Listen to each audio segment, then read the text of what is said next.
Welcome back, Chapter 4. Yes, Inspector Pierre said after they had settled at the conference table, cups of coffee in front of them.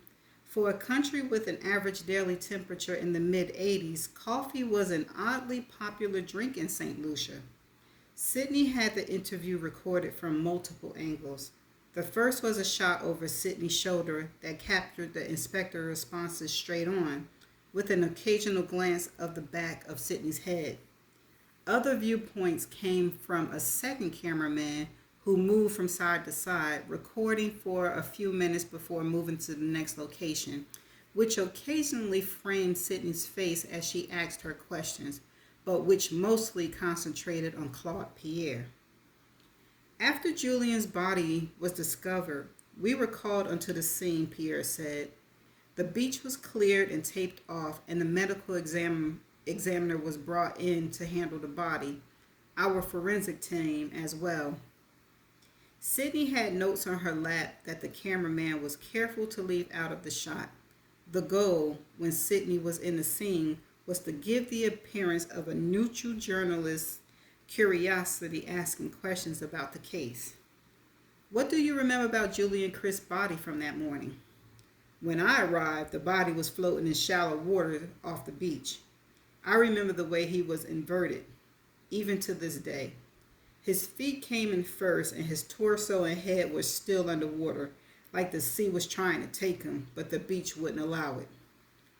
Do you remember anything specific about Julian's body? I remember most vividly the head trauma.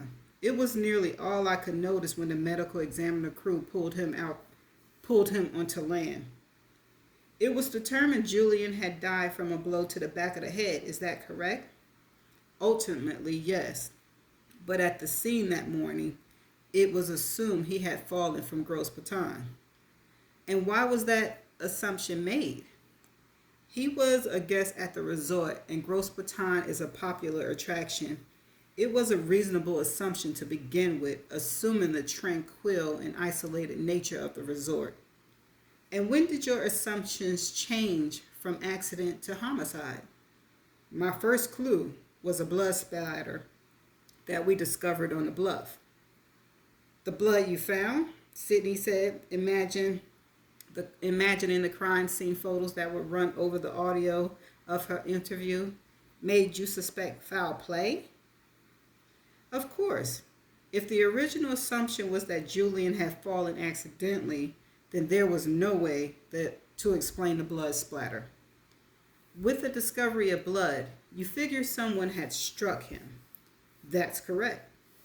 Sydney paused for a moment before asking her next question.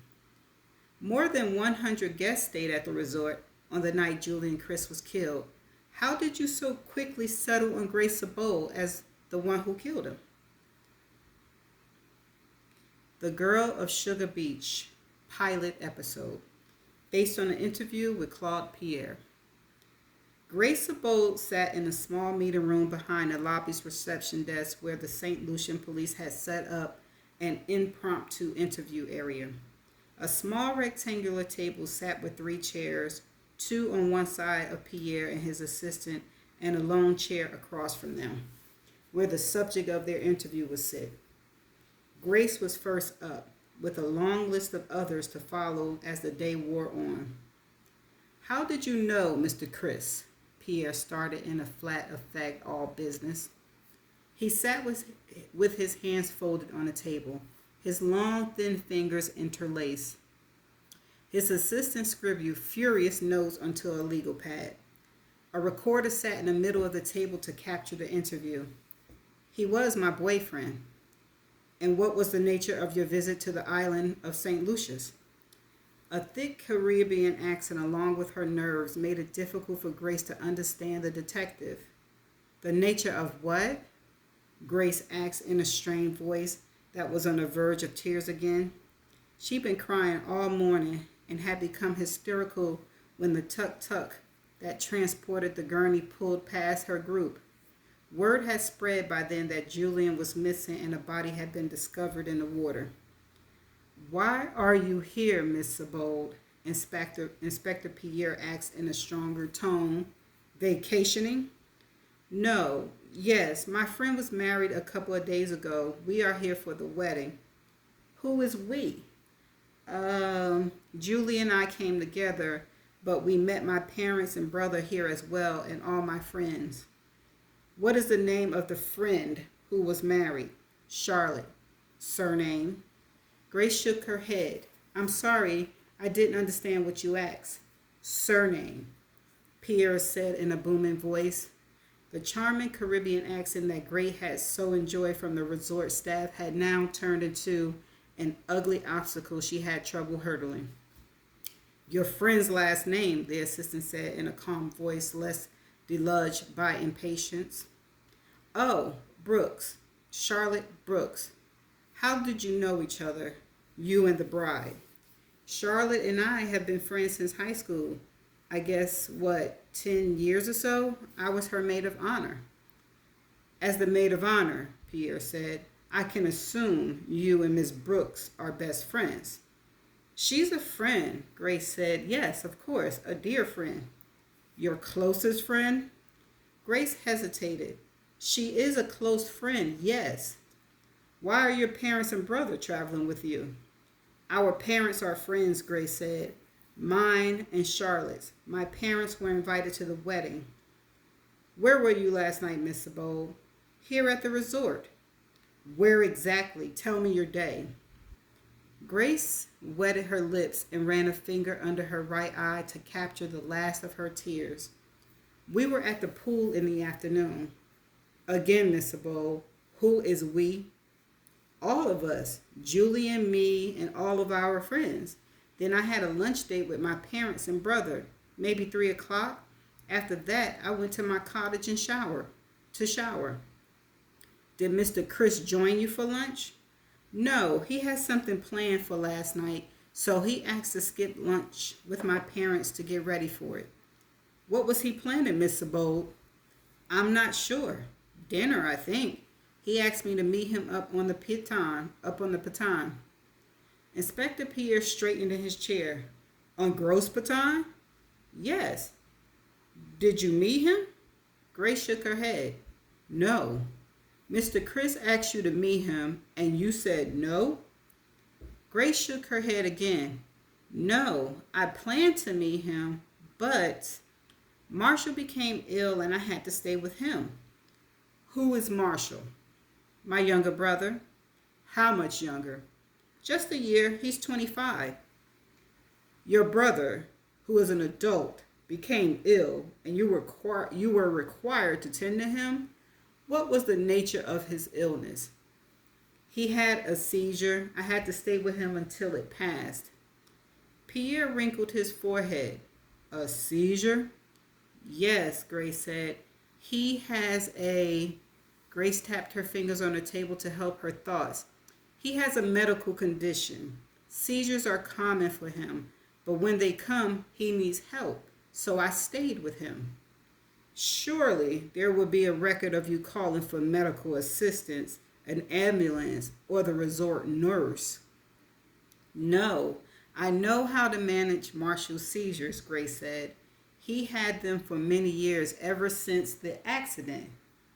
Where did this seizure take place? In my cottage. What time? I'm not sure. I was getting ready, so about 6, I guess. Guessing does not help me, Mrs. Sabold. Grace took a deep breath and looked up to the ceiling.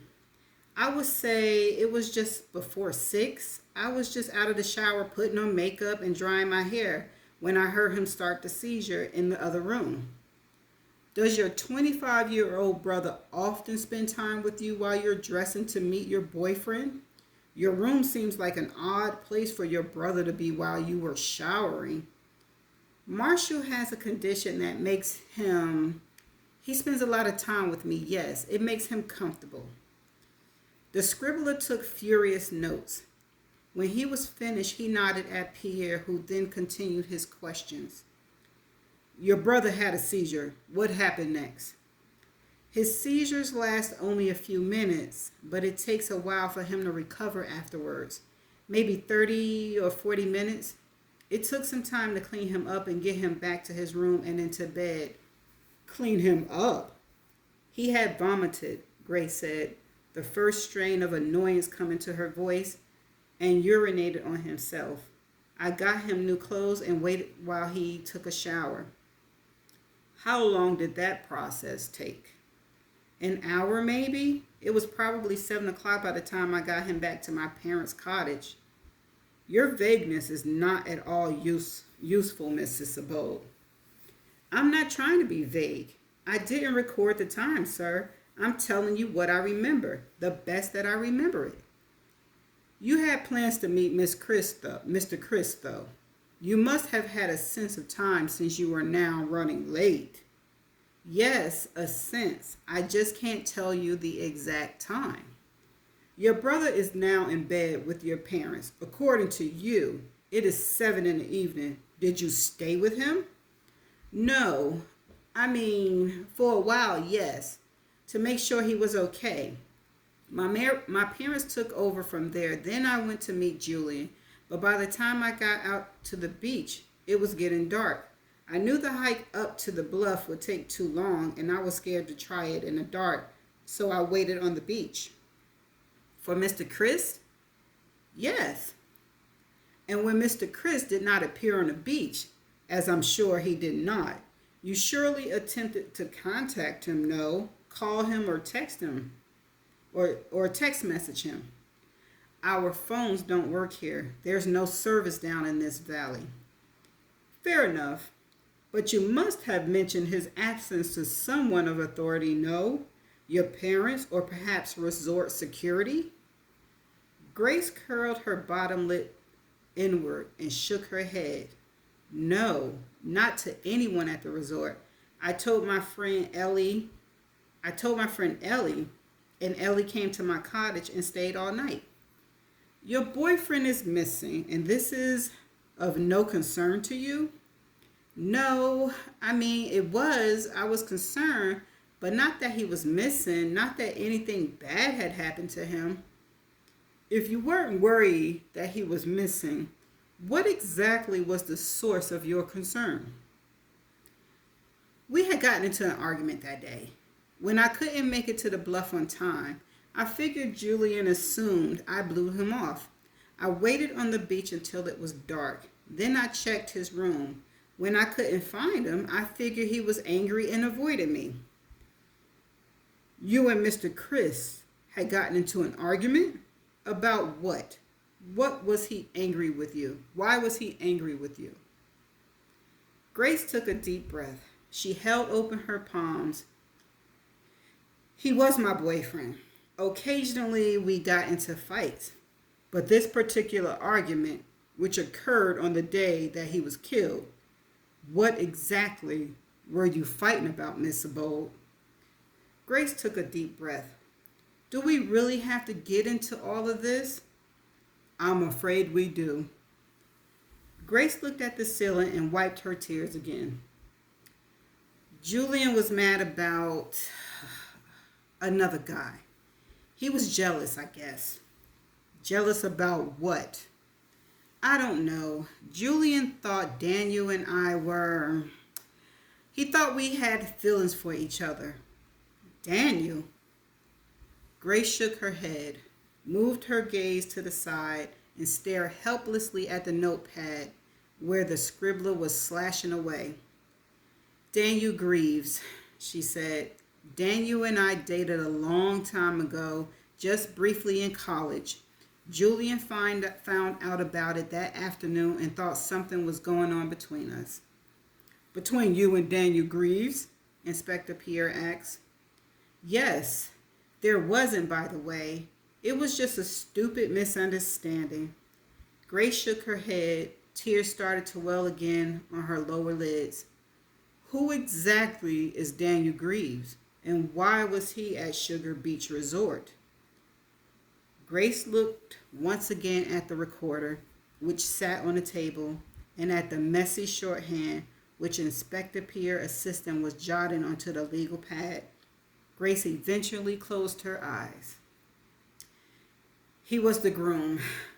Charlotte's boy. Grace stopped herself. I guess at that point, he was Charlotte's husband. Okay, that's the end of chapter 4. Ooh, it's getting good. These details is coming. Okay, so Grace and Daniel used to date. Julian got jealous, but Daniel is Charlotte's husband. Ooh, wee. So it could have been Daniel, but we shall find out. That's all I got. I'm putting the clues together. So I shall see you in the next chapter. Bye.